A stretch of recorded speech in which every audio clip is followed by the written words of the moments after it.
হয়ে আছে, যে কোনো মূল্য ক্ষমতায় যেতে হবে। গণতন্ত্র মানে মুদ্রার এই পিঠ আর ওই পিঠ সমান। গণতান্ত্রিক সংবিধান যদি বাংলাদেশে থাকে আর জিব্রাইলও যদি বাংলাদেশের প্রধানমন্ত্রী হয়, ওকেও সুদ খাওয়া লাগবে। কথা বুঝেননি মনে হয়? ওকেও ওই মুন্ডবে যাওয়া লাগবে। গণতন্ত্র মানে আর কোনো এটা একটা ধর্ম না। কখনো হিন্দুর পাট নিতে হবে, কখনো খ্রিস্টানের, কখনো হিজড়ার, কখনো নারীর, কখনো পুরুষের, কখনো ওই বৌদ্ধর। মানে গণতন্ত্র মানে সব চলবে। কথা বুঝেননি? এদেশে হিন্দু থাকবে, খ্রিস্টান থাকবে, ঠিক আছে। ইসলাম যখন ক্ষমতা আসবে এদেরকে জিজিয়া দিয়ে থাকতে হবে। হিন্দু ধর্মে বাধা দেওয়া যাবে না। অনেকে আবার এই এক শ্রেণীর নাস্তিক আছে, এরা বলে সর্বনাশ, ইসলাম যদি ক্ষমতায় আসে তাহলে হিন্দুদের আবার কি হবে? কথা বুঝেননি? মায়ের চাইতে মাসির দরদ কি বেশি। অথচ ইসলাম সাম্য, সম্প্রীতি, সৌহার্দ্যপূর্ণ ধর্ম। আল্লাহ বলেছেন তোমরা বিধর্মীকে গালি দিও না। সূরা আনামের 108 নম্বর আয়াতে বলছেন তাদের দেবতাকে গালি দিও না, তাদের মন্দির ভাঙবে না। যদি তোমরা তাদের দেবতাকে গালি দাও, তারা অজ্ঞতাবশত তোমাদের আল্লাহকে কি দিবে? গালি দিবে। তাদের ধর্ম তারা মানুক।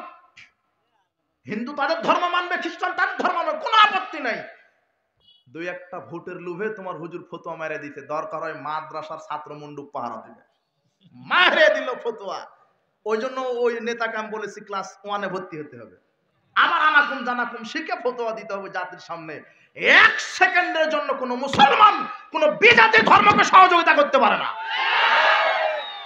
এক সেকেন্ডের জন্য মুসলমানের ছেলে মন্ডপে যাবে মানে হিন্দু কি মারা গেল, তাদের ধর্ম তারা পালন করুক। কোন মুসলমানের বাচ্চা কোন বিজাতি ধর্মকে এক সেকেন্ডের জন্য সহযোগিতা করতে পারে?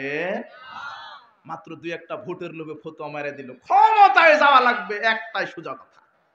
কথা বুঝেননি কথা? দেশের নেতা নেত্রী ইসলাম না মেনে কোনো উপায় নাই। কল্যাণ পেতে গেলে ইসলাম, কল্যাণ যদি পেতে চান, শান্তি যদি পেতে চান, তাহলে ইসলাম।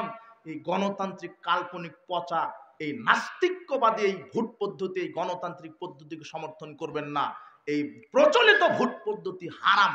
ভোট দেওয়াও হারাম, ভোটের ক্যানভাস করা হারাম। গণতন্ত্রের এক গণতান্ত্রিক পদ্ধতিতে এক সেকেন্ড ব্যয় করা হারাম। আপনি ঠিক বললেও ঠিক, না বললেও ঠিক। কথা বুঝেছেন? এই পর্যন্ত বক্তব্য শেষ। ইসলাম বোঝাতে গিয়ে আমি এতটুকুন বললাম। আমি বললাম ইসলাম শুধু সালাত আদায় করার নাম নয়, ইসলাম শুধু হজ করার নাম নয়। আমি হজ করব যার বিধানে, রাজনীতিও করতে হবে তার বিধানে। চলবে না এগুলি। এগুলি চুরি তন্ত্র, হত্যাতন্ত্র বন্ধ করে দিতে হবে। কি লিখছে? এখন আমরা শেষ করে দিই না? না, রাত হয়ে গেছে।